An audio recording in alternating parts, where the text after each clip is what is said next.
Tech fans, all right. So back again today for this week in Tiger Baseball. Thank you again for everyone that has been watching my videos. I've actually been getting quite a few new subscribers, which has been sweet, and a lot more comments on my videos. So I'm looking forward to it. So appreciate all the people that have subscribed to my channel and all the new viewers and all the people commenting good or bad takes on my videos. It's really nice to interact with you guys. So let's jump right on into it because I'm going to start trying to not make these videos a half hour long anymore. So last time on here I came on and talked about Casey Mize undergoing Tommy John surgery and how Riley Greene still was not brought up. So the Tigers have had a thing called, I don't know which one to call it, Friday-itis, where Elvin Rodriguez pitches on a Friday night, and they absolutely get wrecked. The Tigers opened up their homestand this past Friday. Elvin Rodriguez back on the bump after absolutely getting mutilated by the Yankees in New York last Friday. Yeah, this Friday wasn't much better. He got crushed. It was pretty much like, if you like the home run derby, Friday was pretty much a precursor to what it's going to look like in LA in July in a little over a month's time. Because he gave up 4 home runs in the first 3 innings, and that game was over by the third. George Springer hit a home run. There wasn't a ball, I think, hit under 95 miles an hour in like his first 5 outs or 6 outs of the game. Basically, everyone hit a home run, and the game was over. It was like 7-0 by the 6th, and they got absolutely wrecked. They ended up squeaking out a run in the 9th inning and losing 10-1. Absolutely blowout. Abysmal start by Elvin Rodriguez again, and the Tigers optioned him to AAA, and Robbie Grossman got hurt this game, which means, oh man, they're optioning a player down. There's a roster spot open. Who's coming up? Victor Reyes. To say I was mad is putting it mildly. I went to a card show this weekend, and I was actually going to drive up from where I live in Ohio to Detroit if Riley Greene got the call on Saturday to see his Major League debut since I was at Spencer Torkelson's debut. And it was not the case. I was so livid that Victor Reyes got called up, and I called it in my last video. I said, watch the Tigers do something stupid like call up Victor Reyes over Riley Greene because Robbie Grossman's already up and Austin Meadows is already up, and they're going to keep him down there. And to every one of you Tigers people on Twitter that keep posting this stupid Corey Saberhagen article from 5 days ago where Riley Greene said, yeah, my swing does not quite feel 100% ready, like where I'm at. Quit posting that stupid quote. Riley Greene is hitting over 300 since his return. He's made it on base in 12 straight games. He was 2 for 4 today. He should have been 3 for 4 today. He got robbed on his last AB by the really nice play by Iowa second baseman. He should have been 3 for 4 today. Had another extra base hit with a double. He's hitting over 300. He's playing center field. Victor Reyes today had 2 bad plays out in center field today. How much more ready does he need to be ready? That was a week ago almost when that article was written. He's had almost 5 more games since then. I don't care what he said 5-6 days ago. He says he wasn't ready, blah, blah, blah. Okay, well, 5 more games will come by, another extra base hit, 12-game on-base streak, playing a good center field. Like I said, should have been 3 for 4 today. He's ready. Like, there's zero reason why he's not in the big leagues. Cody Clemens came up with that again today as a pinch hit role. And I kind of want to touch on him a little bit. I honestly feel really bad for Cody Clemens. Like, I'm not trying to dog him. I think he's a really good player. Like, honestly, and I was calling for him to come up when he was on that hot streak. He's a good hitter. He really is. He's got some swing and miss in his bat for sure. And like I said, it don't look like he's going to ever be able to hit left on left consistently. But I feel really bad for him because he went from a guy that was an everyday player in Toledo to, now since he's struggling to even hit anything, everything he hits is a pop-up. It's either a pop-up to the left side, to the left fielder, or it's a pop-up in the infield. He's just like, you can tell he's pressing. But now he's a guy that I think he got maybe 4 at-bats this entire week. And I feel bad for him not being able to get everyday ABs because you got a guy like that who was hot before he came up to Detroit, even though he wasn't a 1 for 15, but having I guess we'll call it an overall good season in the minor leagues. You have a guy that had an overall good season in the minor leagues, and then you bring him up, and then you give him a few starts in a row.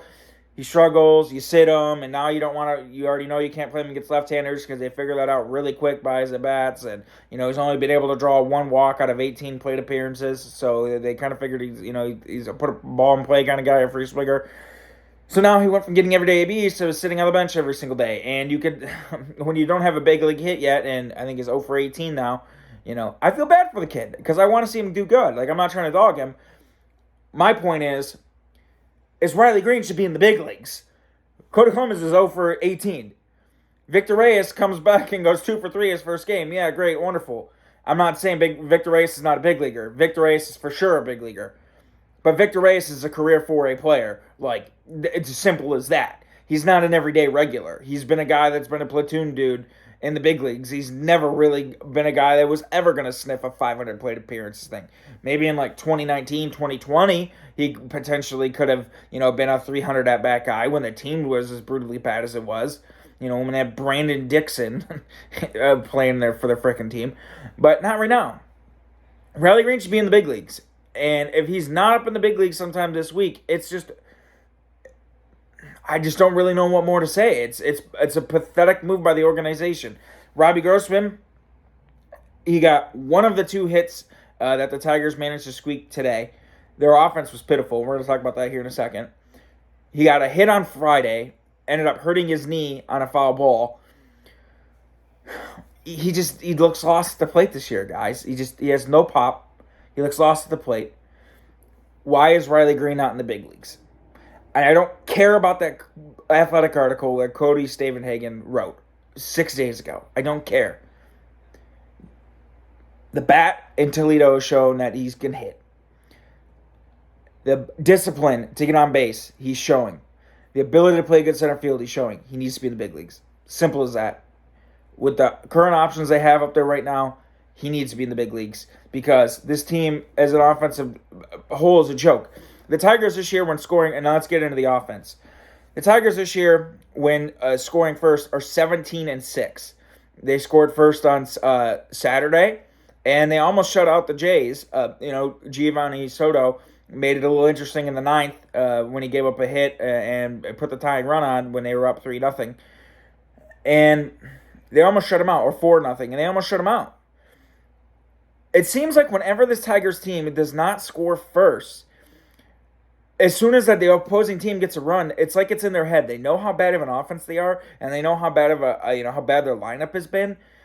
That they have no ability to string anything together. Now, like when they get hits, they score first, the offense is a little bit more of a buzz. It hasn't been very often this year. The only time I could think of really at all that they've done anything to ever come back when they're down more than 3 runs is there was a game against Oakland. They did it when Bo Brisky pitched. And then there was a game in Minnesota when Elvin Rodriguez made his, I think it was his second start, it might have been his debut. He gave a grand slam to Max Kepler. The Tigers lost that game, but they clawed back from 4-0 to tie it. Whenever they get down even a single run, it's like they know how bad their offense has been, and they're all pressing so hard, and they're like, oh, we're already down, and we're already a team that's averaging 2.5 runs a game. It's like they don't think they can come back from an insurmountable, which is 2-3 run lead up on them, an insurmountable lead. This team last year was not like that. This team last year was an extremely pesky team to watch. The Tigers of last year, after May, it didn't matter who they played. It didn't matter if they were down 4 or 5. They came back, and they always made it interesting. Innings 6 through 9, that Tigers lineup was an extremely pesky lineup because they were able to put runs on the board in a flash. But that team was built a lot different last year. When you had, 3 guys with 20 home run seasons, and then this year their power just out. There's no one's hitting home runs at all. They had that little blip there in late May, when Scope got hot-ish. And then, Jeimer Candelario had a couple of big home runs, and Torkelson had a home run. Excuse me. And then Miguel Cabrera had that little tiny stretch where he had 2 home runs in 3 days. Since then, it's been barren. Like, there's just been a complete power outage yet again. And watching this team, it's like, ugh. The second they're down more than a run, they're like their offense presses. So, and Javi, and a lot of it has to do with, like Javi Baez isn't hitting. And he got booed on Friday. And then Saturday, it was insane. He ended up drawing 3 walks. And it was the first time in his entire career he ever drawed 3 walks in a game. Like, I'm sitting there floored. I'm like, what the? Javi Baez with 3 walks? This guy who's been this much of a free swing or anything that's got a wrinkle out on the outer third of the plate? Yeah, he got 3 walks. And, his swings looked a little bit better.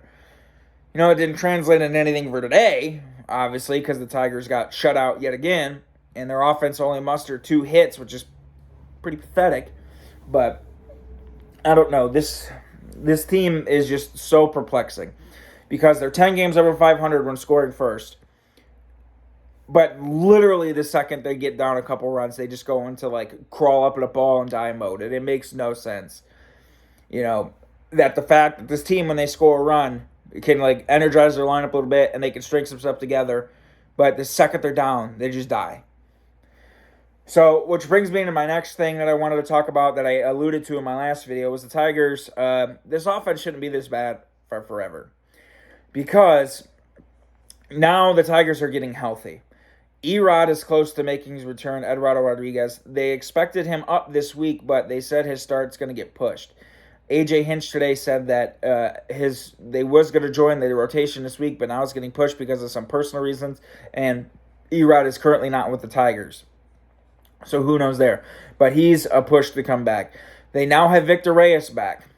Like I said, I'm not dogging Victor Reyes, but he's not an everyday center fielder. But he is a contributor. I mean, his first day back, he had 2 hits. That's a help to the lineup. And they have Austin Meadows back. He is going to show some power. I think it's so much in his head that he hasn't hit a home run yet, that as soon as he gets that first one and he gets off the schneid, it's going to help him. Now, he's not going to hit 30 home runs this year. He could maybe hit 15, but that's still a help. So that's a thing. And then hopefully, Javi Baez is going to eventually catch fire. That's just, you look at his numbers are always there every single season. But if you look at his month by month every single season, you'll see he goes through stretches like this. But you know something? Javi Baez is looking really bad now, and but eventually he's going to have a stretch where he has 15 home runs in 30 games, and it's going to happen. And Riley Greene is going to be up soon. I hope, but he is going to be up soon. So this team is finally getting healthy. Matt Manning got cleared to throw. He's going to be back, and that's a boost to the rotation. Erod's going to be back. He had 9 strikeouts and what was it, 4 innings or 3 innings with Toledo. He's going to be back, and that's a boost to the rotation. Bobrisky had an amazingly good start against Toronto, his best start of his career, and he's been a boost to the rotation. And Faedo has still yet to allow more than 2 runs in any of his starts. He's been extremely good. And Skubal today, he got hit up for a few runs. It is what it is. The dude's so damn good. You can't be mad when he has a human start. It is what it is. The guy's not a robot, but he's an absolute stud at the top of your rotation. So now you're getting all your guys back. You're getting Victor Reyes back, who's a great platoon player. And then, you still got Harold Castro, who's having a good year. And you're going to have Riley Greene up. And I think there's going to be a Riley Greene effect to this lineup. Now, I don't want to put all the weight of the world on this rookie's shoulders because I understand he's a rookie. And we thought a lot of our rookies this year that it was going to come up and Spencer Torkelson was going to be this guy that was going to contribute way more than he has. Dude's hitting 186, and hasn't had a home run in a month. And how many good swings? He had a good swing today where he ripped the ball to the shortstop. But realistically, the only few super, super good swings that he's had was that one in Pittsburgh where he hit a missile to the wall in right center, which would have been a home run if that little fence wasn't there. And then he had that stretch where he had an extra base hit stretch going right in that Tampa series near the Trop, the last time he hit a home run. So he shows flashes of his power, and he shows glimpses of his good swings and whatnot like that. But I think there's going to be a Riley Greene effect. And I've said this before. I think when Riley Greene comes up, he's the kind of hitter that's a spark plug kind of hitter. He's able to draw walks. He makes a lot of contact. He sprays the ball all over the field. He steals bases. He plays a good center field. He's going to help you there.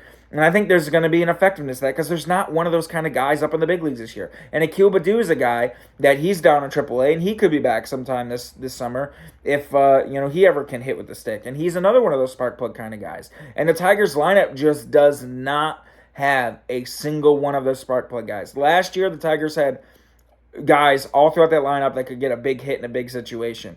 Right now, Miguel Cabrera is literally like their only two that's coming up any kind of clutch. And Taz Cameron did for those couple days there where he had that big home run against Minnesota and he had that triple in Pittsburgh and whatnot like that. But it's so sporadic with the offense, it's not consistent.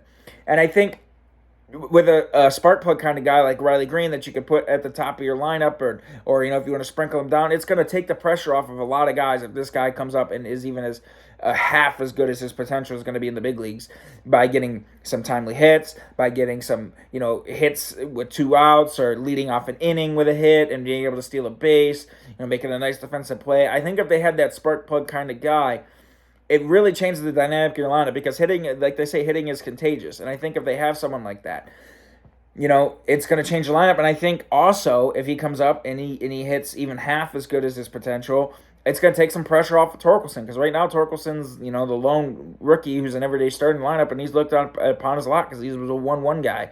Riley Greene's is in the same boat. So I think better things for the Tigers are for sure coming, and they have overall, even though their offense has been inconsistent, they have been playing a better-ish, a brand of baseball over the last 2 weeks of baseball. So who knows what's to come? But I think, now that they're getting healthy, they're getting back they're going to be getting back some bigger pitchers, and we got there's about to be a log jam in a lot of places and a lot of moves having to come, whether it's in the bullpen because Tyler Alexander's about to be here and Jose Cisneros throwing, whether it's in the outfield because Riley Greene is eventually going to come, and you still got Akil Baddoo down there, and now you got Robbie Grossman, Austin Meadows, Victor Reyes, Harold Castro, Willie Castro. So there's about to be some moves made. The positive of all this is it's better to have way too many players that you can mix and match and, finally put out some guys out there that deserve to be out there and that are just not out there by necessity versus the latter where they're out there by the necessity and you have to play them because literally every single dude you got is hurt. And you have to stick with them out there while they're playing because you don't have anyone. So it's really about it. Getting healthier. Still no Riley Greene. Hopefully he's here this week. I hope so because I'm so tired of watching these other bums get opportunities over him. And, Tigers getting healthy. And hopefully they start playing a little bit better. I'll be back on Wednesday for baseball banter, my first one in a long time, and we'll go from there. By the way, guys, if you're ever getting sick of watching the Tigers, which most of us are because of how bad their offense is, since I've been watching the Mud Hens the last 2 weeks, because obviously, I'm watching Riley Greene, so when I come on here, I'm not talking out of my ass, and I'm talking from first-hand experience watching these ABs. They are a really, really fun watch. Today, they have scored over 10 runs 2 times in the last week. Today, they smacked 4 home runs, and they got some dudes down there that they can hit a little bit. That Trace Thompson kid, that kid has got a stroke. He can put some balls in the seats. And then, watching him and Lester, that Lester kid, he's a bit of a strikeout kind of guy, but he's got some pop. And then Riley Greene down there, and then Akil Baddoo. This week was pretty much like Tigers 2.0 down there. They had, at one time, Victor Reyes, Akil Baddoo, Riley Greene, Robbie Grossman, E-Rod, Tyler Alexander. But they are a fun watch. If you have MILB TV and you're getting sick of watching the Tigers lose, turn on a Mud Hens game. Because I've thoroughly been enjoying watching these guys and getting a chance. And Ryan Kreidler smacked a big home run today, his first hit since coming back. Not first hit, but first home run since coming back from that hand injury. So that was cool. And Zach Short, he's down there. He's been doubles machine since I've been watching him. They're a fun watch right now. The Mud Hens have some nice players to watch. Not guys who are going to be contributors to us this year, at least I don't think, besides like really Riley Greene or, maybe Akil Baddoo. But they got a fun offense, and they can put the ball out of the park. It's a good watch. So I got for you guys today. Be back Wednesday. Go Tigers.